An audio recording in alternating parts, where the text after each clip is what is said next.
লেকচারে আজকের আলোচ্য বিষয় যেগুলো থাকবে, আগের দিনে কিছু জায়গা আমি বলেছি যে রিগার্ডিং ট্রিটমেন্ট হ্যানিম্যান সাহেব খুব পার্টিকুলার ছিলেন, অনেকগুলো পার্টিকুলার জায়গা বলেছেন যেগুলো ক্রনিক ডিজিজ খুব খুঁটিয়ে না পড়লে পাওয়া যায় না। তো ক্রনিক ডিজিজকে খুব খুঁটিয়ে পড়ার দরকার, তো তারই কিছু জায়গা আমি বলবো। আজকের মেন কতগুলো জায়গা থাকবে, যেমন প্রথম যেটা দিয়ে আমি শুরু করব সেই পার্টটা হচ্ছে যে ক্রনিক ডিজিজের কারণ, মানে সোরার এক্সাইটমেন্টের কারণ, যে কীরকম কারণগুলোকে আমরা ক্রনিক ডিজিজের কারণ হিসেবে আলোচনা করব এবং কীরকম কারণগুলোকে নিয়ে আমরা চলব। এইটা প্রথম টপিক থাকবে, প্রথম জায়গা যে ক্রনিক ডিজিজের হ্যানিম্যান সাহেব কী বলেছেন। এরপরের যেটা পার্ট, ট্রিটমেন্ট প্ল্যানের পার্ট, যেটা আমি আগের দিন বলেছিলাম, তারও কিছু ছোটোখাটো ব্যাপার আছে, সেই ছোটোখাটো ব্যাপারগুলো বলবো। এবং উনি মাঝখানে একটা আলোচনা করেছেন যে বইয়ের লাস্টের দিকে গিয়ে যে কিছু কিছু ক্ষেত্রে উনি একটা আলোচনা দিয়েছেন কিছু মেডিসিনের ব্যাপারে, যেটাকে দেখলে থেরাপিউটিক্স মনে হয়। তো সেই জায়গারও আমরা আলোচনাটা করব। তো সেই জায়গার আলোচনাটাও আমরা একটু দেখে নেব যে হ্যানিম্যান সাহেব কীরকম ওষুধ ব্যবহার করতে বলেছেন। রিগার্ডিং রিপিটেশন, রিগার্ডিং অ্যান্টিডোট, এই ব্যাপারগুলোকেও আরেকবার আমরা ব্যাপারগুলোকে ঝালিয়ে নেব। দ্য সোরার ট্রিটমেন্ট পার্ট আমাদের মোটামুটি ঠিক থাকবে। ডায়েট রেজিমেন্ট নিয়ে আলোচনা করেছি, সিমটমসের আলোচনা হয়েছে, ডেভেলপমেন্ট অফ সিমটমসের আলোচনা হয়েছে, সোরার স্কিন সিমটমসের আলোচনা হয়েছে, প্রাইমারি সোরার আলোচনা আমরা করেছি, লেটেন্ট সোরার আলোচনা করেছি, সেকেন্ডারি সোরার প্রেজেন্টেশনের আলোচনা করেছি। এইবার আমরা ট্রিটমেন্ট পার্টে গিয়ে দেখতে চাইছি কীভাবে এই ট্রিটমেন্টগুলো করা যাবে। এই প্রসঙ্গে আমি একটু বলবো আপনাদের যে আপনারা অর্গাননে দেখেছেন হ্যানিম্যান সাহেব তার কেস টেকিংয়ে ভিভিডভাবে লিখেছেন 83 থেকে 104, এবং যেখানে উনি ট্রিটমেন্ট করার কথা বলেছেন সেখানে প্রত্যেকটা ডিজিজকে আলাদা আলাদা করে ভাগ করে তার রিলেটেড বিভিন্ন পরামর্শ দিয়েছেন। তো আপনারা যখন ক্রনিক ডিজিজের ট্রিটমেন্ট করতে যাবেন তো অর্গাননে সেই জায়গাগুলোকেও একবার আপনারা রিক্যাপ করে নেবেন, কারণ অর্গাননে যে ডিটেল ইনফরমেশান আছে সেগুলো অনেক জায়গায় ক্রনিক ডিজিজে নেই। উনি বলেছেন আমি অর্গাননে যেমন বলেছি তেমন এখানে করতে হবে। ট্রিটমেন্ট পার্ট যেটা আমরা ওখানে পাই, ওয়ান সাইডেড ডিজিজের ট্রিটমেন্ট পার্ট থেকে শুরু করে পরপর 172 থেকে শুরু করলে 172 থেকে 184, 185 থেকে 203, তারপরে 203 থেকে 209, 210 থেকে 230। হ্যাঁ, তো একদম 172 থেকে 230 অর্গাননের অ্যাফরিজমগুলোর মধ্যেই ওনার ডিটেইল ইনফরমেশানসগুলো আপনারা পেয়ে যাবেন যে কী উনি বলেছেন। এবার আমি যখন যে পার্টটা নিয়ে আলোচনা করব তখন তার ভিভিড আলোচনায় যাব যে অর্গানন এবং মানে ক্রনিক ডিজিজ প্র্যাকটিক্যালি একটা কমপ্লিমেন্টারি লেখা, তো সেই জায়গাগুলো ওখানে উনি অনেক জায়গাতেই রেফারেন্স দিয়েছেন। আমি সেই জন্য কথাটা বললাম, ক্রনিক ডিজিজ মানে আলাদা বিক্ষিপ্ত ব্যাপার নয়। তো একদম আলোচনার পিন পয়েন্টে চলে আসি যে যেটা দিয়ে আমরা শুরু করতে চাইছি।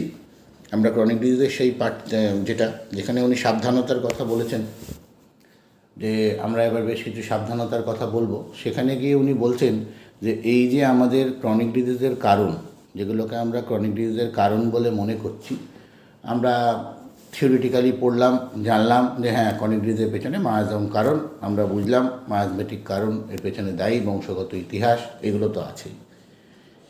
এবার এই যে পার্টিকুলার যে ঘটনাগুলো যেগুলো আমাদের ক্রনিক ডিজিজকে এক্সাইট করে, ক্রনিক ডিজিজকে অ্যাগ্রাভেট করে, ক্রনিক ডিজিজের ক্রনিসিটি মেনটেন করতে সাহায্য করে, সেই কজগুলোকেই আমরা ক্রনিক ডিজিজের কারণ হিসেবে নেব, বাকি কজগুলোকে কিন্তু নেব না। কি সেই কারণ? একটু আধটু ধাক্কা লেগে যাওয়া, পা মচকে যাওয়া, বৃষ্টিতে ভেজা, জ্বর সর্দি হওয়া, জ্বর সর্দি কাশির ঘটনা, হ্যাঁ, বিয়েবাড়িতে অনুষ্ঠান বাড়িতে উল্টোপাল্টা খাওয়া, পেটের গণ্ডগোল হওয়া, তার জন্য অ্যালোপ্যাথিক ট্রিটমেন্ট, এইগুলো কখনোই ক্রনিক ডিজিজের কারণ নয়। হ্যানিম্যান সাহেব একদম পরিষ্কার বলেছেন এগুলো সবই অ্যাকিউট ফরমেশন, অ্যাকিউট প্রেজেন্টেশন, এবং এগুলো হয়তো অ্যাকিউটভাবে সোরার উচ্ছ্বাসকে খানিকটা এক্সাইট করে মাত্র, কিন্তু ক্রনিক ডিজিজ হিসেবে এগুলোর কোনো দাম নেই। তো কাজেই ক্রনিক ডিজিজের কারণ যখন আপনি খুঁজতে যাবেন আপনারা সবাই এগুলোকে কখনোই কারণ হিসেবে ধরবেন না যে সেই আমি 2 বছর আগে বৃষ্টিতে ভিজে গেছিলাম তারপর থেকেই আমার ঠান্ডা লাগার প্রবণতা চালু হয়েছে। এই ঘটনাটা যদি আপনি মনে করেন তার কারণ ওই বৃষ্টিতে ভেজাটা, তো সেটা ভুল হবে। তো এইগুলোকে কারণ হিসেবে ধরবেন না। তাহলে আভ্যন্তরীণভাবে যে কারণগুলো এখানে কাজ করে, সেই কারণের মধ্যে উনি প্রথম উল্লেখ করলেন যে মানসিক অবস্থা। উনি বলছেন যে যে যে কারণ এই অবস্থার জন্য দায়ী, তার মধ্যে মানসিক অবস্থাই এর জন্য বেশি করে দায়ী। দীর্ঘকালীন মেন্টাল স্ট্রেস এবং স্ট্রেনের মধ্যে দিয়ে যদি চলতে থাকে মানুষ, তাহলে তার মধ্যে এই রকমের পরিবর্তন আসে এবং এইগুলো ক্রনিক ডিজিজের ক্রনিসিটিকে বাড়ায়, সে যে রোগেই ভুগুক।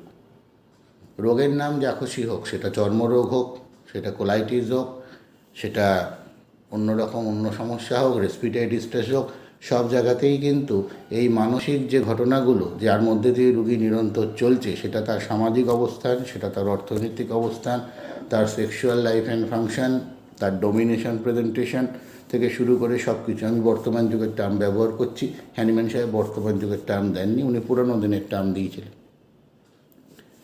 তো উনি বলছেন যে ফ্যামিলিয়াল ডিসহারমনি যদি ডেভেলপ করে, যদি মানুষ সেখানে অশান্তির মধ্যে থাকে, তাহলে তার মধ্যে ক্রনিক ডিজিজ ডেভেলপ করে এবং এটা ভেতরে ভেতরে বাড়তে থাকে এবং একটা সময় হঠাৎ করে যখন তার ভাগ্যের পরিবর্তন ঘটে, অবস্থার পরিবর্তন ঘটে,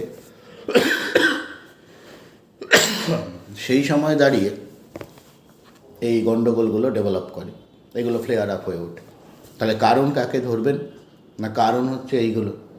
এবার আজকের দিনে দাঁড়িয়ে আপনারা জানেন সব অসুখেরই, সোমাটিক অসুখেরই একটা সাইকো প্রেজেন্টেশন আছে, পেছনে ইতিহাস। তো সেই ইতিহাসের ডেভেলপমেন্টগুলো আমাদের খুব দরকার, যে ডেভেলপমেন্টটা কীভাবে হলো। এই জায়গাটার উপর খুব বেশি জোর দিন, দেখবেন কাজ করতে সুবিধা হবে এবং আপনি যে আকাঙ্ক্ষিত রেজাল্ট পাচ্ছেন না, সেটা পাবেন। এখানে হ্যানিম্যান সাহেবের আমি বলবো, বইয়ের যে জায়গায় বলেছেন, আমি একটু আলোচনা করি। এই জায়গাটা আলোচনার খুব দরকার, কেননা আমরা সবসময় মনে করছি মানসিক রোগ একটা ব্যাপার আর শারীরিক রোগ আর একটা ব্যাপার, দুটোর একদম আলাদা আলাদা ট্রিটমেন্ট হচ্ছে। লোকেশন সেন্সেশন মডালিটি দিয়ে হয়তো আমরা বেরিয়ে যাচ্ছি, কোনো কোনো ক্ষেত্রে কম বেশি কাজও হচ্ছে, প্যালিয়েটিভ হচ্ছে, লং টার্ম ভালো থাকছে না। এখন রুগীভিত্তিক আলোচনা করতে গেলে এই জায়গাটাই মেন দরকার। যেখানেই আপনি রুগীভিত্তিক আলোচনা করতে যাবেন, যে একজন মানুষ খুব ভালো অবস্থায় চলছিল, হঠাৎ করে তার ফ্যামিলিয়াল ডিসহারমনি ডেভেলপ করলো, তারপরে তার মধ্যে দিয়ে যেতে যেতে সে একটা শারীরিক অসুবিধা ডেভেলপ করলো। কিন্তু আপনারা ডাক্তার দেখছেন। তো এই যে তার অর্থনৈতিক অবস্থা, যেমন মনে করুন, আপনাদের এক্সাম্পল দিলে, আপনারা বর্তমান যুগের এক্সাম্পল দিলে বুঝতে পারবেন। ধরুন কেউ সরকারি সার্ভিস করেন, তার রিটায়ারমেন্টের সময় এসে গেছে, দেখবেন রিটায়ারমেন্টের পরেই তার বিভিন্ন রকম শারীরিক অসুবিধা শুরু হয়। ঠিক আছে, তার কারণ কি না, যে অর্থনৈতিক সচ্ছলতার মধ্যে দিয়ে তিনি কর্মজীবনের মধ্যে দিয়ে যাচ্ছিলেন, আজকে যখন তার এই জায়গায় এসে তিনি পৌঁছালেন, রিটায়ারমেন্টের জায়গায়, তো সেই জায়গায় তার সেই অর্থনৈতিক স্বাধীনতা যেটা ছিল, সেটা বেশ খানিকটা হলেও খর্ব হয়, খেয়াল রাখবেন। তো এই অর্থনৈতিক যে স্বাধীনতা, সেইটা চলে যাওয়ার পর তিনি মানসিকভাবে, কারো ক্ষেত্রে অ্যাংজাইটি, কারো ক্ষেত্রে ডিপ্রেশন, কারো ক্ষেত্রে অন্যরকম সমস্যা, এই সমস্যাগুলোই তার মধ্যে শারীরিক অসুবিধাগুলো তৈরি করে। এটাই হ্যানিম্যান সাহেব 250 বছর আগে দাবি করেছিলেন এবং আজকের দিনে দাঁড়িয়ে সায়েন্স তা মেনে নিচ্ছে। এবং আপনি দেখবেন আকছার এই ধরনের যে অসুখগুলো হচ্ছে, তার ট্রিটমেন্টের জন্য অ্যালোপ্যাথি ডাক্তারবাবুরা কী করছেন, যথেচ্ছ পরিমাণ অ্যান্টিডিপ্রেসিভ এবং অ্যান্টি অ্যাংজাইটি ড্রাগ ব্যবহার করছেন। আর সেই জায়গায় দাঁড়িয়ে আমরা ঠকে যাচ্ছি। কেন ঠকে যাচ্ছি না, আমরা এই পার্টটাকে গুরুত্বই দিচ্ছি না। তাহলে এই যে আমার স্টিমুলাস, এই স্টিমুলাসটা দরকার। কীরকম স্টিমুলাস? না, মেয়ে বড় হচ্ছে, বিয়ে দিতে হবে, ছেলের চাকরি হচ্ছে না, ঠিক আছে, মেয়ের বিয়ে হচ্ছে না, পরিবারকে আর চালানো যাচ্ছে না, অর্থনৈতিক সচ্ছলতার দিকটা অসুবিধা হচ্ছে, ব্যবসা ঠিক মতো চলছে না। আজকে ধরুন এই কোভিড কন্ডিশনে দাঁড়িয়ে প্রচুর লোকের প্রচুর সিমটম ডেভেলপ করেছে। তো এইটাই ক্রনিক রূপ নেবে, আর 2 বছর পরে দেখবেন এটাই একটা ক্রনিক, মানে যারা যারা ধাক্কা খেলো। তাহলে এইরকম একটা স্ট্রেস যার মধ্যে দিয়ে মানুষ চলছে, সেটাই কিন্তু কারণ, সেই কারণটাই হচ্ছে মূল কারণ। এইবার মনে করুন আপনার রোগী রিংওয়ার্মে ভুগছে, এই স্ট্রেসে বাড়বে। যতই আপনি রিংওয়ার্মের বাছা বাছা ওষুধ দিন, কমাতে পারবেন না, এবং সেটাই হচ্ছে। যখনই দেখবেন স্ট্রেস একদম ওপরে গিয়ে বসে আছে, তখন আর এ কাজ করে না, তখন বাছা বাছা অ্যান্টিসোরিক দিলে অ্যাগ্রাভেট করে। তো এর যে ঘটনাগুলো আছে, তখন কি হলো, স্কিনের ওপর প্রকাশ পেল, তাতে হয়তো ভেতরের কষ্ট খানিকটা ভালো থাকলো। মনের দুঃখ কষ্ট বাড়লে হাঁপানি বেড়ে যাচ্ছে, কনস্টিপেশন বেড়ে যাচ্ছে, ব্লাড প্রেশার বেড়ে যাচ্ছে, সুগার বেড়ে যাচ্ছে, থাইরয়েড বেড়ে যাচ্ছে, পেচ্ছাপের সমস্যা হচ্ছে, মাসিকের সমস্যা হচ্ছে, আপনারা সবাই জানেন।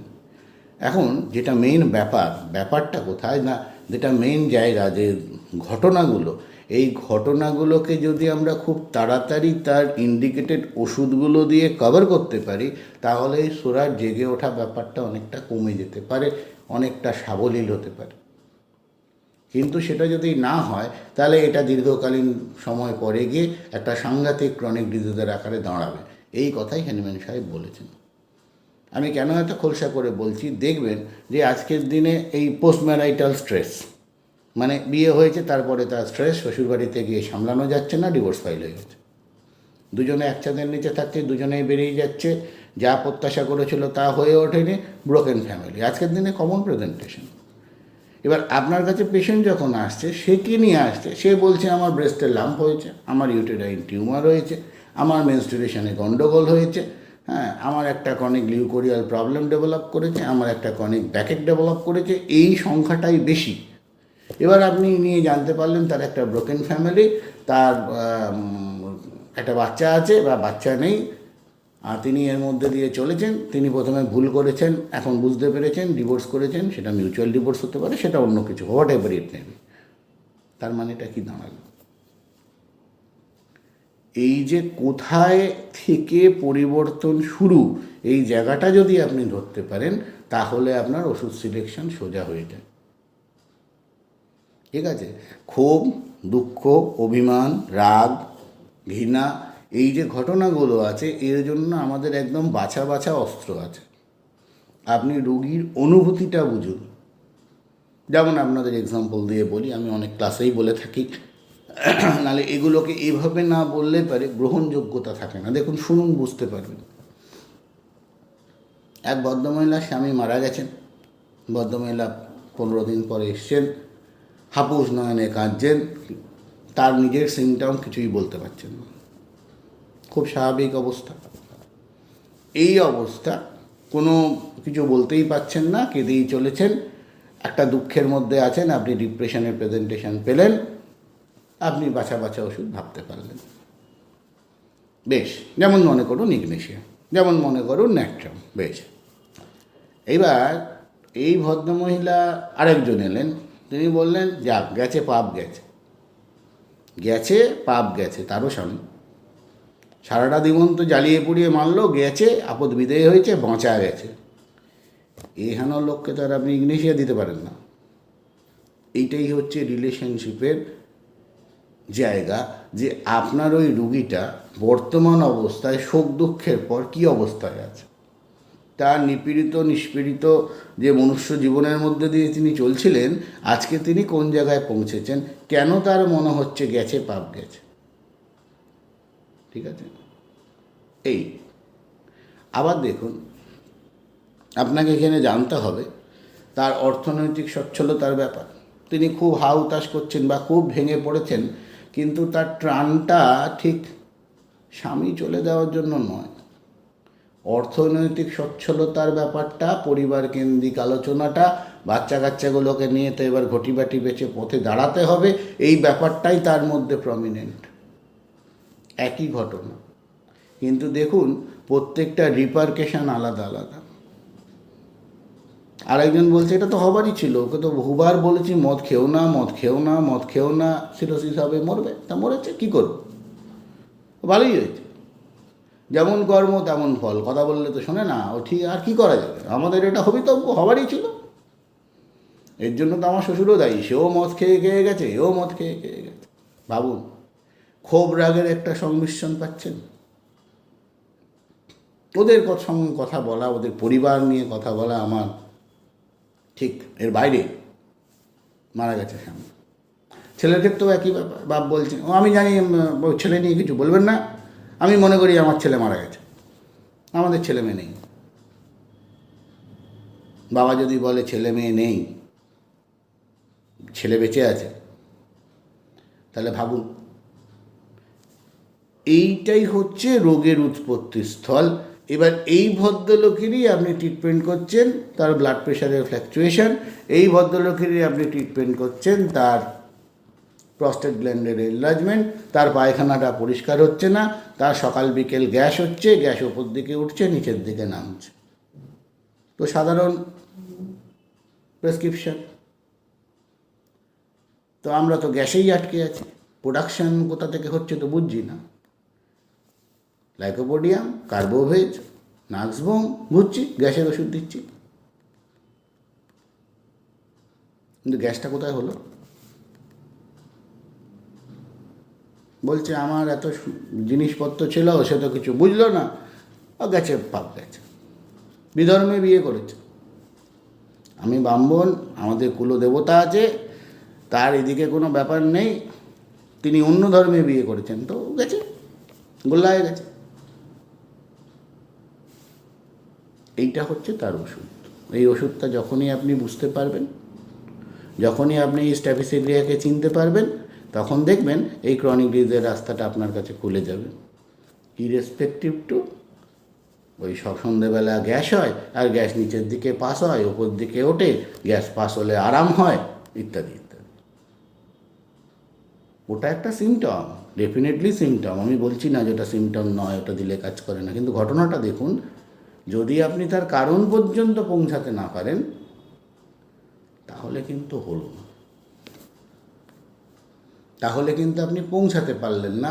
আপনার লাইকোপোডিয়াম আর স্ট্যাফিসেরিয়ায় প্রচুর তফাৎ, তো সেখানে পৌঁছানো গেল না। পেচ্ছাপ করতে গিয়ে শীত লাগছে, কোমরে ব্যথা হচ্ছে, খাচ্ছি দাচ্ছি গ্যাস হয়ে যাচ্ছে, পায়খানা পরিষ্কার হচ্ছে না, মলদ্বারে জ্বালা হচ্ছে, মলদ্বারে ব্যথা হচ্ছে, পেচ্ছাপের দ্বারে ব্যথা হচ্ছে, গা হাত পায়ে ব্যথা আছে, মাথা গরম হয়ে যাচ্ছে। আমি একটা ড্রাগের প্রেজেন্টেশনের কথা বলছি। এই যে আপনি চিনছেন, এই বীজটাই হ্যানিম্যান সাহেব বপন করে গেছিলেন অনেক আগে, যেটা পরবর্তী সময়ে আমাদের পরবর্তী স্টলওয়ারদের হাত ধরে বড় হয়েছে। যে আজকের এই যুগে, এই সময়ে দাঁড়িয়ে যখন আপনি তার ড্রাগ খুঁজতে যাবেন ক্রনিক ডিজিজে, তার কারণকে সামনে রেখে, তার ম্যানিফেস্টেশনকে সামনে রেখে যদি জোড়েন, তাহলে একটা জায়গায় পৌঁছানো যাবে। নচেত শুধু সারফেস সিমটমগুলো মিলবে, কাজের কাজ কিচ্ছু হবে। তো সেই কারণেই এখানে বলছেন, এখানে হ্যানিম্যান সাহেব বলেছেন। এবার আমি সেই জায়গায় যাব। তাহলে এই কারণ খোঁজার কাজটা এইভাবে আমাদের করতে হবে। মানসিক আঘাত, মানসিক ধাক্কা, ঘটনা, ইতিহাসকে সামনে রেখে এইগুলোকেই মেন কারণ হিসেবে আমাদের ধরতে হবে বলে হ্যানিম্যান সাহেব দাবি করেছেন। তো আমি সেই জায়গাতে যাব। এটা ছিল আমার ইন্ট্রোডাক্টরি পার্ট আজকে। এই জায়গাটাকে খুব ভালো করে রপ্ত করুন, আপনাদের টোটালিটি করতে সুবিধা হবে। আমি জায়গাটা পড়ে আপনাদের বলবো, পেজ নাম্বার বলবো। বাংলা বইয়ের পেজ নাম্বার 224 থেকে 227, অ্যাপারিজন নাম্বার 52 থেকে 59। খুব ভালো করে পড়বেন, প্রত্যেকটা লাইন খুব ইম্পর্ট্যান্ট, প্রত্যেকটা লাইন খুব ইম্পর্ট্যান্ট। আমি আগের দিনেও বলেছিলাম, একটু একটু করে জোড়া দিয়েছিলাম। তো সেই জায়গাটা, যেমন এখানে কয়েকটা জায়গা আছে, আমি বলছি দেখুন। উনি ওখানে বলেছেন, আঘাত লাগা, ঠান্ডা লাগা, অতিরিক্ত ঠান্ডা পান করা, জলা জায়গায় কাজ করা, ঠান্ডা গরম অনুভূতি, এই যে যেমন ঘটনাগুলো যেগুলো আছে, পেট ভরে খেতে না পারা, অনুপযুক্ত জিনিস খাওয়া, এগুলো চিররোগকে বাড়াবার পক্ষে কোনোভাবেই বেশি শক্তিশালী নয়। খুব ভালো করে বুঝবেন। এই অবস্থায় চলতে পারে, এগুলো বিরাট কোনো কারণ নয়। কিন্তু কারণ কোথায়? কারণ হচ্ছে বিয়ে করে অসুখী হলে, ফ্যামিলি লাইফে গণ্ডগোল হলে, যদি তার মধ্যে কোনো রকম গ্রিভেন্স ডেভেলপ করে, তাহলে পারেই কিন্তু তার মধ্যে সিমটম, সোরাকে জাগিয়ে তোলার জায়গা বাড়বে। ছেলে যদি হঠাৎ মারা যায়, তাহলে মায়ের ক্ষেত্রে দুরারোগ্য ব্যাধি, বিয়ে হয়নি এমন লোকেদের, ভদ্রমহিলাদের ক্ষেত্রে আপনারা হিস্টেরিয়ার প্রেজেন্টেশন পাবেন। এই রকম অনেক ঘটনা, ইভেন তাদের পক্ষে আমরা পাগল পর্যন্ত পাই। এরপরে উনি বলেছেন, একটানা দুঃখ আর বিরক্তি, এই জায়গাটাকে আপনারা খেয়াল রাখবেন। একটানা দুঃখ, বিরক্তি, শোক, যত রকম চিররোগ ভাবা যেতে পারে, যত রকম চিররোগ তৈরি হয়, তো তাদেরকে শীঘ্রই এরা ফুটিয়ে তোলে। দুঃখ, বিরক্তির যে বাধা, তাকে যদি জড়ানো থাকে, এগুলো রোগীর কাজ করতে খুব অসুবিধে। এবং এই জায়গাগুলোকে আপনাকে যত সম্ভব তার পরিবারের ওপর যত জোর খাটে, হ্যানিম্যান সাহেব বলছেন, এটাকে পরিবর্তন আপনাকে করতে হবে। পরিবর্তন যদি আপনি না করতে পারেন, তাহলে কিন্তু এই রোগীগুলো সারবে না, এই রোগীগুলোকে কিন্তু আপনি সারাতে পারবেন না। আর এই রকমের রুগীকে সারাতে গেলে রুগীর মানসিক জোর দরকার, রুগী ভালো হতে চায় দরকার, তো সেই জায়গাটা তার মধ্যে জাগিয়ে তোলার দরকার, তার পজিটিভিটি দরকার, পজিটিভ এনার্জির দরকার। তো সেই জায়গাটা আপনাদেরকে চিন্তা করতে হবে। যদি তার মধ্যে এই সমস্ত ব্যাপার না পান তাহলে কিন্তু এই রুগী সারবে না বলেই উনি বলেছেন। ঠিক আছে, এবং উনি এখানে রেফারেন্স দিয়েছেন 210 থেকে 230-এ উনি যেরকম বলেছেন সেই অনুযায়ী যেন আমরা চিন্তাভাবনা করি। ইনকিউরেবল ডিজিজের ক্ষেত্রে উনি বলেছেন বেশ কয়েকটা জায়গা। ইনকিউরেবল ডিজিজ নিয়ে আবার আপনাদের বলবো। ওনার মতে যেগুলো ইনকিউরেবল ডিজিজ ছিল সেটা হচ্ছে হাই লাইফ স্ট্যাটাস, ধনী লোক, প্রচুর পয়সা আছে, খাওয়া দাওয়া, মদ, তারপরে আপনার একটা প্রস্টিটিউটদের সাথে একটা সেক্সুয়াল লাইফ লিড করা, এদের মধ্যে এদের শরীরের একটা খুব খারাপ অবস্থা হয় এবং এরা প্রচুর পরিমাণে অ্যালোপ্যাথিক মেডিসিন খেয়ে থাকে। তো তাদের মধ্যে এরকম একটা খুব খারাপ অবস্থা দেখা যায়।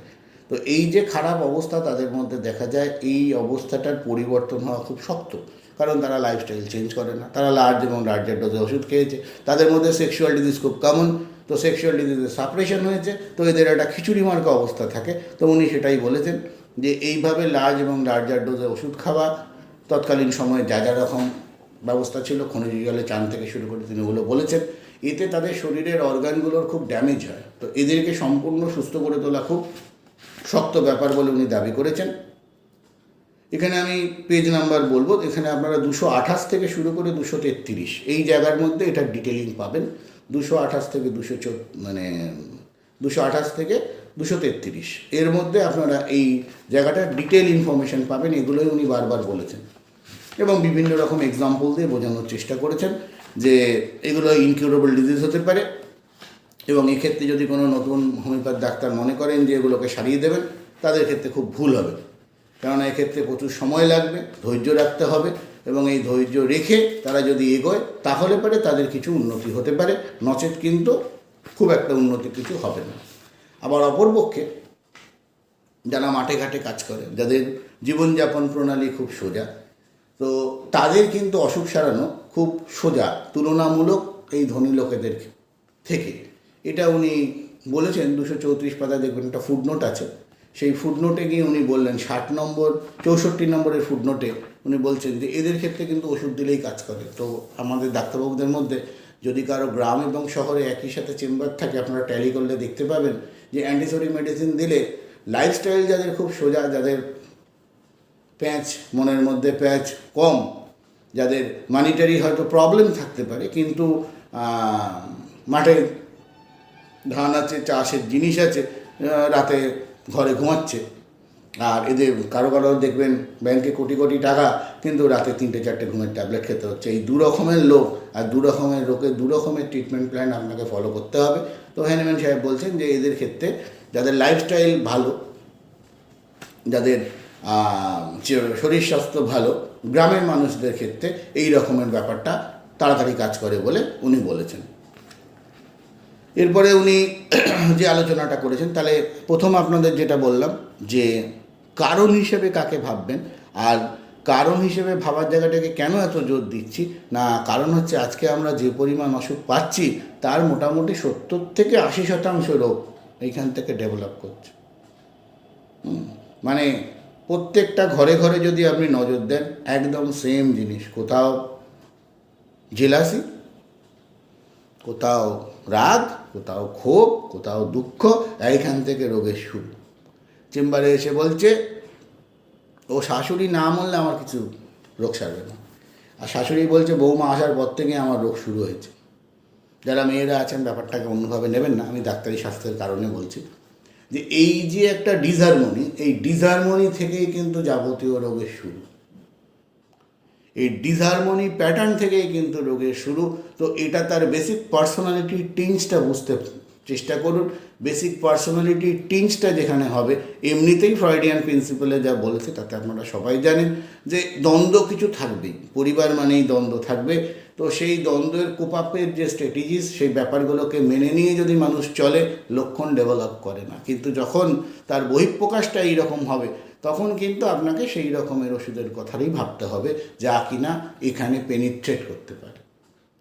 পাতায় পাতায় সিমটম পাবেন, পাতায় পাতায় সিমটম, কিন্তু সিমটম যখন 4 পাতা, তার মধ্যে থেকে যদি আপনাকে মূল লক্ষ্যে ফিরে যেতে হয় তাহলে আপনাকে বুঝতে হবে উৎস কোথায়, কবে থেকে রোগের শুরু। এইবার আপনি জানতে পারলেন যে ঠিক ওই বিয়ে সাল তারিখ থেকে রোগ শুরু, ঠিক ওই সময় থেকে, চাকরির সময় থেকে শুরু। এখন বহু মানুষ আছেন যারা জব স্যাটিসফ্যাকশান নেই। It is one of the common cause, ভালো চাকরি করে, মাস গেলে ভালো টাকা ইনকাম করে, জব স্যাটিসফ্যাকশান নেই। এরকম বহু কেস আমরা পাই। তো কেস টেকিংয়ের মধ্যে দেখুন, তৎকালীন সময়ে কেস টেকিংয়ের যা ফর্মা বা পরবর্তী সমাজের ফর্মা, তাতে কোথাও লেখা নেই জব স্যাটিসফ্যাকশান আছে কি না নিতে হবে। আপনাকে নিতে হবে, তবেই তো আপনি বুঝবেন, তবেই তো আপনি বুঝতে পারবেন যে তার জব স্যাটিসফ্যাকশান হচ্ছে না বলে তার সাইকোসোমাটিক ডিসঅর্ডার ডেভেলপ করছে। এবং এই সাইকোসোমাটিক ডিসঅর্ডার, এই যে ধরুন বাতের সমস্যা, মাসেল ক্র্যাম্প, মাসল পেইন যা পাচ্ছেন, এর প্রায় ধরে নিন 70 থেকে 80% হচ্ছে ওইখানে দাঁড়িয়ে আছে। কোথাও ডিপ্রেশন বেড়েছে, কোথাও অ্যাংজাইটি বেড়েছে, ব্যথা বেড়েছে। ওষুধ দিচ্ছেন, কাজ করছে না, কারণ ওষুধটা ওই পার্টিকুলার রিজিয়নটায় টাচ করছে না। বুঝতে পারছেন? ওষুধটা ওই পার্টিকুলার রিজিয়নটায় টাচ করছে না। যদি টাচ করতো তাহলে কিন্তু এই ব্যথা যন্ত্রণা কমতো। লোকেশন সেন্সেশন মডালিটিতে যখন হচ্ছে না, তখন একটু এই পথে ভেবে দেখুন, দারুণ রেজাল্ট। একটু শক্ত, কারণ এখানে আপনাকে জুড়ে কেউ দেবে না, এখানে আপনাকে জুড়ে নিতে হবে যে কী রিপারকেশন বলছেটা কি। তাহলে রুগীর ভাষা, ঘটনা আপনাকে বুঝিয়ে দেবে যে তিনি কোন অবস্থাটার মধ্যে আছেন, এবং সেই যে ব্যথা, সেই ব্যথাটা এই ওষুধে কভার করছে কিনা, তার মনের ব্যথাটা কভার করছে কিনা। যেই আপনি মনের ব্যথা কমাতে পারবেন, সঙ্গে সঙ্গে শারীরিক ব্যথা কমবে। এই কথাই কিন্তু হ্যানিম্যান সাহেব বলে গেছেন, এই আলোচনাটাই উনি বারবার করেছেন, এবং ওইটাকেই আমি কিন্তু ফ্ল্যার আপ করছি এখানে, যেটা আপনাদের সবার এই ক্রনিক ডিজিজের ট্রিটমেন্ট প্ল্যান তৈরি করতে গেলে লাগবে। যেটার খুব ভিভিড আলোচনা, খুব বড়সড় আলোচনা আমরা পাই না। মানসিক রোগের আলোচনা হয়তো পাওয়া যায়, কিন্তু শারীরিক রোগে মানসিক প্রেজেন্টেশনকে ধরে ট্রিটমেন্ট, এই যেমন অস্টিওআর্থারাইটিস, স্পন্ডেলাইটিস, বিভিন্ন রকম জায়গায়। একটা ছোট্ট ঘটনা বলি। এক ভদ্রমহিলা আমার কাছে আসলেন, তার ঘাড়ে ব্যথা হয়েছে খুব, সাংঘাতিক ঘাড়ে ব্যথা, স্পন্ডেলাইটিসে শুয়ে পড়েছেন। তার বর তাকে ধরে ধরে তুললো দোতলার চেম্বারে। তো রিপোর্টে দেখলাম সার্ভাইকাল স্পন্ডাইলিটিস আছে C5 C6-এ, কিন্তু উনি যেরকম পেনের প্রকাশ দিচ্ছেন সেই রকমই কিন্তু ওখানে ড্যামেজ নেই। প্রায় শয্যাশায়ী অবস্থা, আর 10 থেকে 15 দিন বিছানা থেকে উঠতে পারেননি, মাথা সাংঘাতিক ঘুরছে, এইরকম একটা অবস্থা। তো ভালো। এবারে ভদ্রলোক বলছে, ডাক্তারবাবু এই তো কাগজপত্র, এইসব জিনিস, ওর খুব কষ্ট হচ্ছে, ও তো মরতেই পারছে না। ভদ্রলোক, তুমি থামো, তুমি কিছু বোঝো? তোমাকে কে বকতে বলেছে? তো আমার কষ্ট আমি বলবো। এটা হলো প্রথম টিউন। আপনি বুঝলেন যে বেসুরে বাজছে। এবার বললেন, আচ্ছা ঠিক আছে আপনি বলুন। এবার সে যে বলা শুরু করলো, সে ঝড়ের বেগে বলতে থাকলো। হ্যালো, শুনছেন? আরে আমি তো 4 বাড়িতে কাজ করে চলি, ও কিছু করে? ও আজকে সাইকেলের দোকানে, পরশুদিন গ্যারেজে, তারপরের দিন পেট্রোল পাম্পে, এই তো করে বেড়াচ্ছে, সংসারে টাকা দেয়। আপনি ভাবছেন রোগটা কি আর রুগীটাকে। তো যাই হোক, তো এই সমস্ত ঘটনার ওপর বেস করে আমি তাকে ল্যাকেসিস প্রেসক্রিপশন করি। অদ্ভুত রেজাল্ট। তো ক্রনিক ডিজিজ, কারণ তার আগেও হয়েছিল। কেন বললাম, এই অ্যাকিউট সার্ভাইকাল স্পন্ডাইলাইটিক পেন এটা আজকের না, এর আগেও ছিল, কিন্তু ওই যে প্রকাশ এবার হঠাৎ করে বেড়েছে, তার আমি এখানে কোনো কারণ আমি পাইনি, কোনো কারণ তার ছিল না। কাজকর্ম তার একই রকম, মানসিক জ্বালা যন্ত্রণা বেড়েছে, কারণ খুঁজতে গিয়ে পাওয়া যাচ্ছে অর্থনৈতিক স্বাধীনতার যে জায়গা, ওই ভদ্রলোক আবার কি চাকরি ছেড়েছে, যা 2-4 পয়সা দিচ্ছিল তাও দিচ্ছে না। এবার ল্যাকেসিস তো ফোঁস করে উঠবেই। আর ল্যাকেসিসের তো শারীরিক সিমটমের অভাব নেই।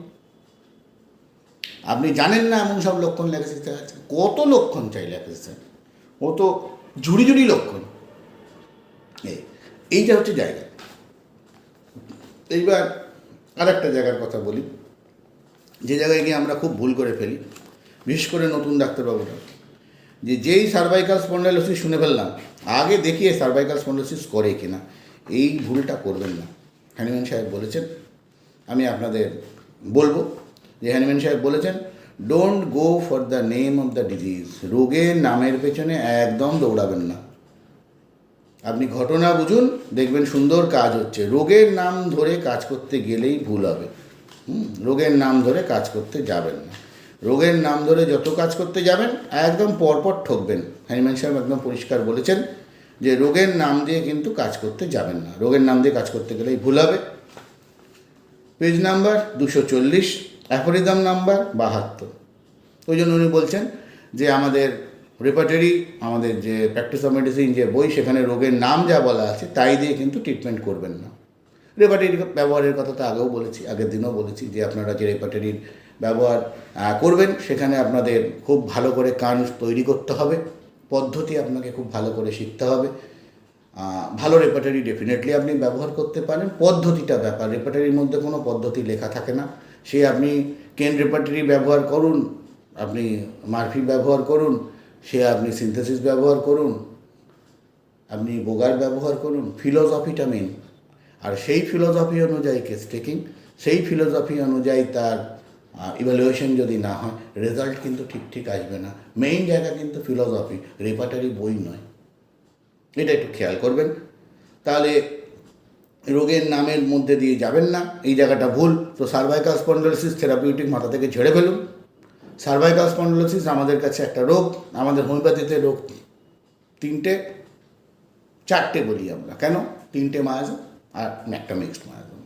আমাদের কাছে রোগ সোরা, সাইকোসিস, সিভিলিস আর তার কম্বিনেশন আর রুগী, এই যদি হয় তাহলে কিন্তু রুগী ভালো থাকে। এবার আমি যেটা বলবো সেটা হচ্ছে যে পার্টগুলো, যে হ্যানিম্যান সাহেবের আলোচনার দিকের জায়গা। ওষুধ সিলেকশন তো আপনি করবেন। ওষুধ সিলেকশন করার পর আগের দিন বলেছি ডাক্তারের 3টে ভুল হ্যানিম্যান সাহেব বলেছেন। তো সেই জায়গায় দাঁড়িয়ে ওষুধ সিলেকশন আপনি করলেন, ফার্স্ট মেডিসিন দিলেন। মেন যেটা অবজারভেশন, এখানে একটা ব্যাপার আমি আলোচনা করি, আমি এটার ডিটেল আলোচনা আমাদের দরকার।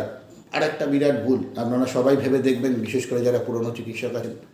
আপনারা বলছেন কেন্টের 12 অবজারভেশন। এর সাথে সাথে এই ক্রনিক ডিজিজে হ্যানিম্যানিয়ান অবজারভেশনগুলোকে একটু খেয়াল করবেন।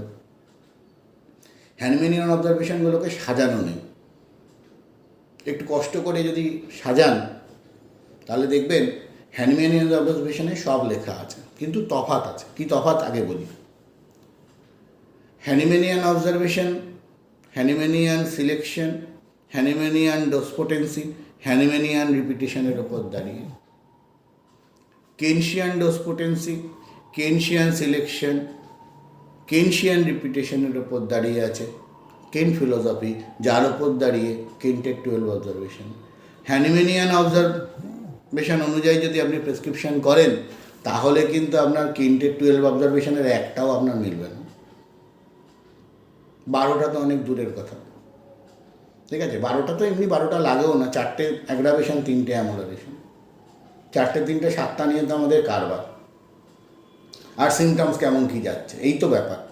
তাহলে 4টে 3টে 7টা অবজারভেশন খুব, 4টে অ্যাগ্রাভেশন, 3টে অ্যামোলারেশন, এই তো আমাদের বোঝা। রোগ বাড়ছে কমছে। হ্যানিম্যান সাহেব কিন্তু খুব সুন্দর বলেছেন তার বইতে। কেন সম্পর্কের আলোচনা ডিটেল পরে করব, এবং আমরা চেষ্টা করব একটা তুল্যমূল্য আলোচনা করার, যে হ্যানিম্যানিয়ান অবজারভেশন এবং কেনশিয়ান অবজারভেশনের যে জায়গাটা, ঠিক আছে? আপনারা এই প্রসঙ্গে আপনাদের রেফারেন্স দিতে পারি, একটা বই পড়তে পারেন। আমি ছাত্র লাইফে পড়েছিলাম, খুব ভালো লেগেছিল। বিজয় কুমার বসুর একটা বই আছে, বাংলা বই, পর্যবেক্ষণের ফল নির্ণয় কেন্টো হ্যানিম্যান। খুব ভালো করে পড়বেন। যদি না পান যোগাযোগ করবেন, আমি ব্যবস্থা করে দেবো। এখন অনেক বই তো ছাপে না, এটা বাংলা বই, তো আমাদের কাছে কালেকশানে আছে, আপনারা চাইলে পাওয়া যাবে, অসুবিধা নেই। পর্যবেক্ষণের ফল নির্ণয় কেন্টো হ্যানিম্যান। আলোচনায় ফিরে আসবো। হ্যানিম্যানিয়ান অবজারভেশন মানে ওষুধ দিয়েছেন, এরপর কি করণীয়। তাহলে প্রথম উনি বললেন ওষুধকে মিনিমাম মনে না করলে সমস্যা। তারপরে উনি বললেন যদি লার্জ ডোজ দেন অনেক সময় অ্যাগ্রাভেশন হয়। তাহলে অ্যাগ্রাভেশন হলে পরে কী করা যায়। 1 নম্বর, যদি সেটা খুব সিভিয়ার হয় তাহলে আপনাকে অ্যান্টিডোট করতে হবে। খুব ভালো কথা। অ্যান্টিডোট কী দিয়ে করবেন? না উনি এখানে আবার পরিষ্কার বললেন অ্যান্টিডোট করতে গেলে আপনার সিলেক্টেড যে ওষুধ তার যদি অ্যান্টিডোট বেরিয়ে থাকে সেটা দিন, অথবা নেক্সট সিলেক্টেড মেডিসিন মিনিমাম ডোজে দিন। গেল একটা পার্ট। যদি খুব অল্প হয় তাহলে ওয়েট করে যান, ওটা চলে যাবে। এটা গেল অ্যাগ্রাভেশন। 2 নম্বরে উনি বললেন হোমিওপ্যাথিক অ্যাগ্রাভেশন। হোমিওপ্যাথিক অ্যাগ্রাভেশন কোথায় বললেন? এটা পরপর আছে, এখানে আপনারা 242 পাতায় একদম পরপর পাবেন, 242 থেকে পড়তে থাকবেন। এখানে অ্যাফারিজম নাম্বার 76 থেকে শুরু, 76, 77 থেকে 80 পর্যন্ত, মানে 76 থেকে 80 পর্যন্ত এই জায়গাটা খুব ইম্পর্ট্যান্ট। তাহলে আমি অ্যান্টিডোট করলাম প্রথম। আর একটা হতে পারে আমি অবজার্ভ করলাম ভিরুলেন্সি ছিল না, আমি ওষুধ দিলাম না, কোনো কিছু করলাম না। অ্যান্টিডোট করতে গেলে নন অ্যান্টিডোট অথবা নেক্সট সিলেক্টেড মেডিসিন গেল। হোমিওপ্যাথিক অ্যাগ্রাভেশনের ক্ষেত্রে কী বললেন? না, হোমিওপ্যাথিক অ্যাগ্রাভেশনের ক্ষেত্রে বললেন হোমিওপ্যাথিক অ্যাগ্রাভেশনে খুব একটা কিছু করণীয় নেই, তবে যদি লার্জ ডোজ হয়। যদি লার্জ ডোজে ব্যাপারটা হয়ে থাকে, যদি অল্প হয় কিছু করতে হবে না, যদি লার্জ ডোজে ব্যাপারটা হয়ে থাকে তাহলে অ্যান্টিডোট করতে হবে। অ্যান্টিডোট করার পরে কী করতে হবে? না, ওই ওষুধটা আবার রিপিট করতে হবে, কিন্তু হায়ার পোটেন্সি দিতে হবে। ঠিক আছে, খুব সুন্দর অবজারভেশন। তাহলে অ্যান্টিডোটের কথা বললাম, হোমিওপ্যাথিক অ্যাগ্রাভেশনের কথা বললাম। এরপর একটা জায়গা আছে যেখানে উনি অল্টারনেটিং অ্যাকশানের কথা বলেছেন। আমি পেজ নাম্বারটা বলে দেবো। অল্টারনেটিভ অ্যাকশান যেখানে বলেছেন পেজ নাম্বার 273, 103 নম্বর অ্যাফারিজমে গিয়ে উনি বললেন যে কোনো কোনো ড্রাগের এরকম অল্টারনেটিভ অ্যাকশান পাওয়া যায়। পেজ নাম্বার 272, অল্টারনেটিভ অ্যাকশান পাওয়া গেলে repetition of the second dose, ওই ডোজটাই সেম পোটেন্সি তার একবার রিপিট করতে হবে, যেটা উনি ওনার মেটেরিয়া মেডিকা পিউরায় বললেন। উনি ইগনেশিয়াতে এই ব্যাপারটা দেখেছিলেন এবং এই রকম ক্ষেত্রে উনি ব্যবহারও করেছিলেন। ঠিক আছে, তাহলে অল্টারনেটিভ অ্যাকশনের কথা বললেন। Change of plan of treatment বলে যেটা আপনারা সবাই শুনে থাকেন, সেটা অলরেডি আমি আলোচনা করেছি আপনাদের সাথে, যে বদলে যাওয়া লক্ষণের ওপর টোটালিটি করতে হবে। লক্ষণ বদলে গেলে সেই ওষুধগুলো, কার আবার কথা শুরু হলো, লক্ষণ বদলে গেলে সেই ওষুধটা ব্যবহার করা যাবে না। আর কিছু কিছু ব্যতিক্রমী ক্ষেত্রে আমি আগের দিনে আলোচনা করেছি, সেই জায়গাগুলো একটু ভালো করে দেখবেন। সেই অ্যাফোরিজমগুলো খুব ইম্পর্ট্যান্ট। এবার আমি তার পরের পার্টটায় যাবো, এটা আমি অলরেডি আগের দিন টাচ করেছি। এবার প্রত্যেকটা অ্যাফোরিজম কিন্তু আপনারা পড়বেন। হ্যাঁ, এই জায়গাটা এমন একটা জায়গা যে যদি এই জায়গাগুলো না পড়েন খুব সমস্যা। হ্যাঁ, এই জায়গাটা পড়তে হবে ধরে ধরে। এক্সেপশনের আর একটা পার্ট আছে যেটা 262 নম্বর মানে পাতায় 95 নম্বর অ্যাফোরিজম স্ট্রিক যে লেখা, ওখানে বলা আছে যে যদিও ওষুধ 40 দিন 50 দিন কাজ করে, কিন্তু দেখা গেল ওষুধ দিলেন 14 দিন 15 দিন কাজ করতে করতে হঠাৎ বন্ধ হয়ে গেল, আর কোনো কাজই হচ্ছে না, তখন কিন্তু একটা এক্সেপশন আছে, এই ওষুধটাই আবার রিপিট করতে হবে। আগের দিন আমি বলেছিলাম হ্যানিম্যান সাহেব ডিসেন্ডিং পোটেন্সির ব্যাপার বলেছিলেন, এই অ্যাফোরিজমটাই উল্লেখ করেছিলাম, আজকে আবার উল্লেখ করছি। তার কারণ কি না, এটা প্ল্যান অফ ট্রিটমেন্ট। আপনার ইন্ডিকেটেড ওষুধ দিলেন এবং এই ইন্ডিকেটেড ওষুধ কাজ করতে করতে কাজ বন্ধ হয়ে গেল, দেখলেন কোনো কিছু সে নষ্ট করার মতো কিছু করেনি, ওষুধের কাজ নষ্ট হওয়ার মতো কোনো আচরণ করেনি, কিন্তু আপনার ওষুধের কাজ বন্ধ। চেঞ্জ অফ প্ল্যান করার মতো কোনো কিছু পাচ্ছেন না, আপনি বারবার আলোচনা করে দেখলেন ওষুধ ঠিকই আছে, এইবার আপনার সেই ওষুধের একটা রিপিটেশন আছে। ডিভাইডেড ডোজের একটা কথা আগের দিন বলেছি, এই ডোজিংগুলো কিন্তু খুব ইম্পর্টেন্ট, এগুলোকে খেয়াল করবেন। ঠিক আছে, যে একটা ওষুধ একটা মাত্রাকে 3 মাত্রায় ভাগ করে নেওয়া এবং 3 মাত্রায় ভাগ করে নিয়ে তার ব্যবহার, এটা আমাদের আগের দিনের আলোচনা আমরা করেছি। বেশ, তাহলে ডোজ পোটেন্সি রিপিটেশনের বক্তব্য গেল। এইবার হ্যানিম্যান সাহেবের বইয়ের লাস্টের দিকে গিয়ে উনি কতগুলো ঘটনার কথা বলেছেন, যে ঘটনাগুলো একটু থেরাপিউটিক্সের মতো পড়বেন, যেমন যেমন সুযোগ পাবেন। উনি ছোট ছোট ড্রাগগুলোর কথা এখানে লিখেছেন। ওনার বড় বড় অ্যান্টিস্টোরিকগুলোর মাঝে মাঝে একটু এদিক ওদিক পরিবর্তন হলে এই ওষুধগুলো দেওয়ার কথা উনি বলেছেন। Page number 274, aphorism number 105, page number 274, aphorism number 205। তাহলে পেজ নাম্বার 274, অ্যাফোরিজম নাম্বার 105, এই জায়গায় দাঁড়িয়ে উনি বলছেন কতগুলো ড্রাগের কথা। একটু এদিক ওদিক উল্টোপাল্টা খেয়েছে, চাপ খেয়েছে, মাংস খেয়েছে, উনি পালসেটিলার কথা বলেছেন। তার সাথে বমি বমি ভাব, খাবারের গোলমাল, পেট ভার, অ্যান্টিমকুটের কথা বলেছেন, ফল খেয়ে গণ্ডগোল হলে আর্সেনিক, এই জায়গাগুলো আপনারা একটু পড়বেন, আমি শুধু ধরিয়ে দিচ্ছি। পেটের গোলমাল সঙ্গে শীতভাব, ব্রাইনিয়ার কথা বলেছেন, ভয় ভয় ভাব থাকলে ওপিয়ামের কথা বলেছেন, বেজার ভাব, রাগ, জোর জুলুম এই সমস্ত থাকলে, তার সাথে কড়া মেজাজ, ক্যামোমিলার কথা বলেছেন। কিন্তু তার সাথে রাগ রাগ ভাব যদি থাকে তাহলে ব্রাইনিয়ার কথা বলেছেন। দেখুন, যেটা দিয়ে শুরু করেছিলাম, উনি কিন্তু ঠিক সেই প্রেসক্রিপশনগুলো এখানে করতে বলছেন। ভয় থেকে মনমরা দেখা দিলে ভয়ের সাথে বেজার ভাব, অ্যাকোনাইট। ভয় থেকে মনমরা যদি হয় তাহলে ইগনেশিয়া। বেজার ভাব থেকে যদি হয় ক্যামোমিলা। তার সাথে শীত শীত ভাব কিন্তু রাগ, ব্রাইনিয়া। ভেতরে ভেতরে গুমরানি, যাই যায় তার থেকে ছুঁড়ে ফেলে দেওয়া, ট্যাপিসেগ্রিয়ার লক্ষণ। বুঝতে পারছেন? রাগ, সেই সঙ্গে মুখে কিছু না বলে মনে মনে গুমরায়, কলসিন। ভালোবাসায় নিরাশ হয়ে চুপচাপ থাকা, ইগনেশিয়া দিয়ে সারাতে হবে। ভালোবাসায় সুখী না হওয়া এবং হিংসার ভাব, হায়োসিয়ামাস। জোর ঠান্ডা লাগা, বিছানায় শুয়ে থাকা, নাক ভূমিকা। পেটের অসুখ, ডালকামড়া বা ওই থেকে যন্ত্রণা, কফিয়া। ঠান্ডা লেগে দম বন্ধ হওয়ার মতো অবস্থা, ইপিকাক। সঙ্গে কাঁদো কাঁদো ভাব, কফিয়া কুডা। দেখতে পাচ্ছেন ঘটনা? এবার এই যে কনসেপ্টটা, এইটা একমাত্র তখনই কাজ করবে যখন আমি যেটা দিয়ে আজকে শুরু করেছিলাম, রোগের কারণকে ধরুন। ভোতা অস্ত্র দিয়ে আঘাত লাগলে কখনো কখনো আর্নিকা, মুচকে গেলে পারে আর্নিকা, রাস্টাক্সে ঠিকই সারবে। ভোতা অস্ত্র দিয়ে লাগলে আর্নিকার ব্যবহার করতে হবে। গায়ে কোনো জায়গায় পুড়ে গেলে উচ্চ শক্তির আর্সেনিক। এই রিগার্ডিং আর্সেনিক আপনারা লেসার রাইটিংয়ের বার্ন জায়গাটা দেখতে পারেন, হ্যানিম্যান সাহেবের লেসার রাইটিংয়ে, ওখানে গিয়ে ডিটেলটা পাবেন। তো এই হচ্ছে জায়গা যেটা উনি এখানে বললেন থেরাপিটিক্সের মতো, ঠিক এইভাবেই আপনি কাজ করতে পারেন। সঙ্গে শুধু কারণগুলোকে একটু ভালো করে দেখে নেবেন, আপনার কারণগুলো এই জায়গায় কাজ করছে কিনা। এরপর উনি আজকে যেমন ধরুন আমরা একটা মহামারীর মধ্যে আছি, তো রিগার্ডিং দিস ওনার লেখা আছে ক্রনিক ডিজিজে 277 পাতা, 107 নম্বর অ্যাফোরিজম এবং তার ফুটনোট খুব ভালো করে পড়বেন। 107 নম্বর অ্যাফোরিজমের ফুটনোট খুব ডিটেল এখানে আলোচনা করেছেন।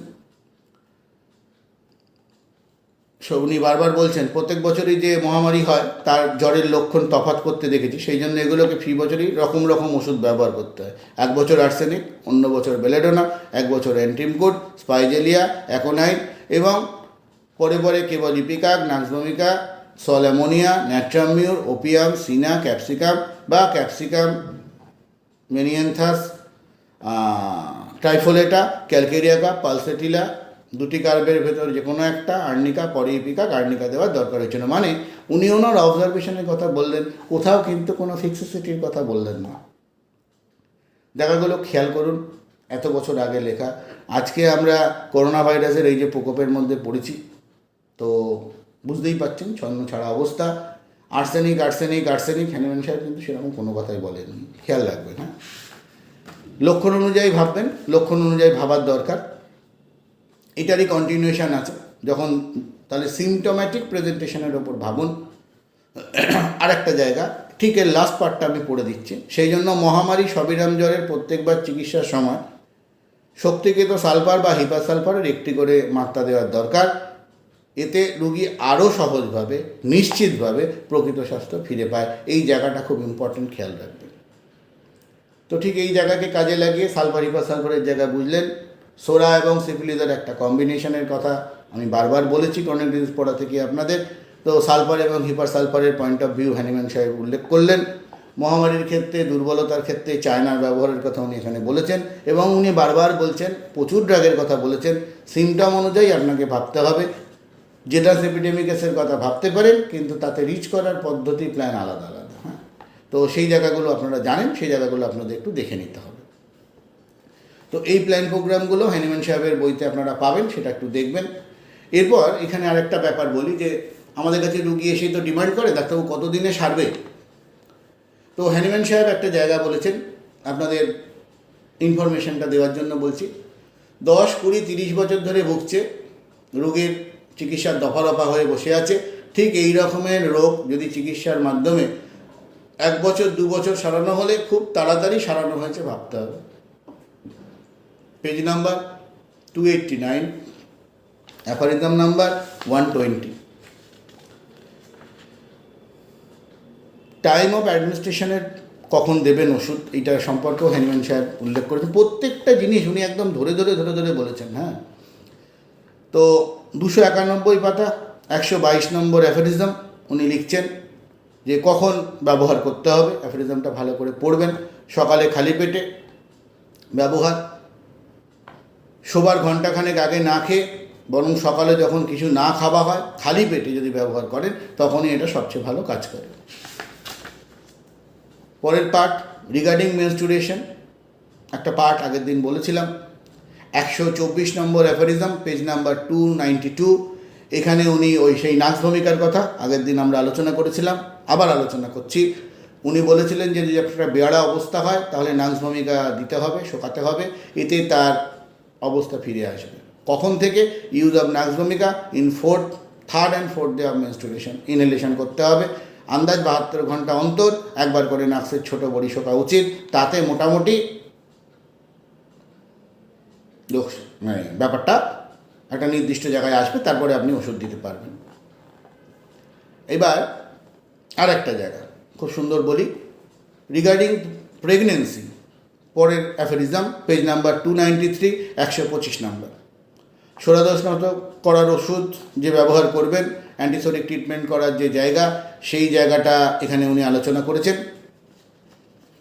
এখানে বিরাট কোনো ওষুধ যেগুলো আছে সেইগুলোর যে ব্যবহার আপনি করবেন, অ্যান্টিসোরিক ড্রাগ, এটা হচ্ছে অ্যান্টিসোরিক ট্রিটমেন্ট করার সবচেয়ে ভালো জায়গা। তো সেখানে অ্যান্টিসোরিক ট্রিটমেন্ট করতে হবে। এর একটা প্ল্যান অফ ট্রিটমেন্ট দিয়েছেন, 294 পাতার একটা ফুটনোট আছে। ফুটনোটটার মধ্যে আছে যে গর্ভ অবস্থায় কীভাবে ট্রিটমেন্ট করবেন। ঠিক আছে। ল্যাকটেটিং মাদারদের যে ট্রিটমেন্ট পার্ট, ল্যাকটেটিং মাদার এবং চাইল্ড, তো সেই জন্য বাচ্চা এবং মাকে একই সাথে ওষুধ দেওয়া যাবে না। যতক্ষণ বাচ্চা মায়ের বুকের দুধ খাচ্ছে, যদি এমার্জেন্সি হয় আলাদা কথা, না হলে মাকে ওষুধ দিন, মায়ের বুকের দুধের মাধ্যমে বাচ্চার কাছে যাবে। Page number 295, aphorism number 126। এই জায়গাটাকে একটু খেয়াল রাখুন, এই জায়গাটা খুব ইম্পর্টেন্ট। এরপর আরও কতগুলো জায়গা আছে, যেমন গরম জল ঠান্ডা জলের ব্যবহার, মেসমেরিজমের ব্যবহার, ফিজিওথেরাপির যে পার্ট যেখানে ম্যাসেজের ব্যাপার আছে, সেই ম্যাসাজ, এইগুলোর হ্যানিম্যান সাহেব সমর্থন করে গেছেন। তো এইগুলোকেও আপনারা কাজের জন্য কাজে লাগাতে পারেন। হ্যাঁ, আপনাদের নিজস্ব নিড অনুযায়ী কাজে লাগাতে পারেন। মোটামুটি আমাদের হ্যানিম্যান সাহেবের ক্রনিক ডিজিজের যে প্যাটার্ন, যে আলোচনা উনি করেছিলেন রিগার্ডিং সোরা, আমি মোটামুটি 4টে লেকচারে আপনাদের সামনে তুলে ধরার চেষ্টা করেছি। বহু জায়গাতেই ফাঁক আছে। এবার আপনারা ডিটেল বইটা পড়ুন। এরপর পরবর্তী সময় আমরা আবার আলোচনার মধ্যে যাব। মোটামুটি যেগুলো খুব দরকার আমি সেই জায়গাগুলো আলোচনা করেছি, যে এই জায়গাগুলো আমাদের রেগুলার ট্রিটমেন্ট প্ল্যানে দরকার হয়, এই জায়গাগুলো আমরা প্রথম আলোচনা করব। তো আজকের আলোচনা মোটামুটি আমাদের এখানেই আমরা শেষ করব, যে আমাদের সোরার ট্রিটমেন্ট প্ল্যান রিলেটেড যে আলোচনা। তো আজকের আমাদের আলোচনা এখানে শেষ। পরবর্তী সময়ে আমার যেটি প্ল্যান ছিল, যেটা আপনাদের সবার সাথে আমি শেয়ার করেছিলাম, যে আপনারা একটু আমাকে আমাদের অনলাইন গ্রুপে জানান যে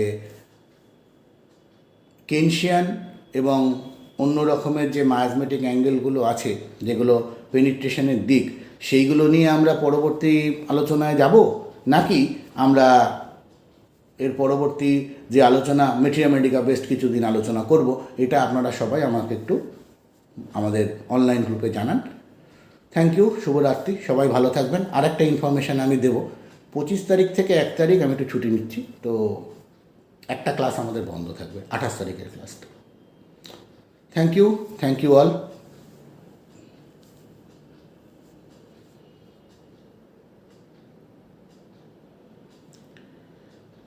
বল, অভিক কিছু বলবি? আমি পাঠিয়ে দিয়েছি, হ্যাঁ দেব, তাহলে একসাথে আমাদের সবগুলোই হয়ে যাবে। ঠিক আছে।